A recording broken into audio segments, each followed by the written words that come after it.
now in conjunction going to my new therapies. They raise the money for me. I'm not doing standard of care, and I'm not going to do standard of care. It's just not going to happen for me because I have found another way for me that works for me.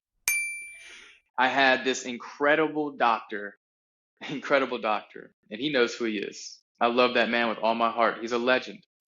And he made things possible for me. He came to my home and visited me. And the reason why I'm sharing this now is because now they're offering them more in these IV clinics, more in these centers, these healing centers, and like this is a treatment option now. There's pharmaceutical companies selling methylene blue for IV use, and it's not just IV use. You can use it orally, so sublingual drops, and do a methylene blue IV treatment. And this is huge. This photodynamics, red light therapy, methylene blue IV, mitochondrial function. That is your ticket to mitochondrial function improvement.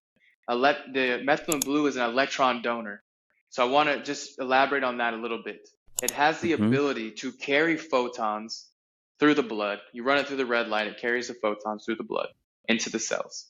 And the methylene blue, as an electron donor, methylene blue itself can get through the blood-brain barrier very easily, which for us brain cancer dudes, brain guys, whoever has neurological dysfunction, or you need a cell that is just mutating and growing rapidly and you need to send it to apoptosis, methylene blue can do that. Methylene blue, there's a chain of events that has to happen.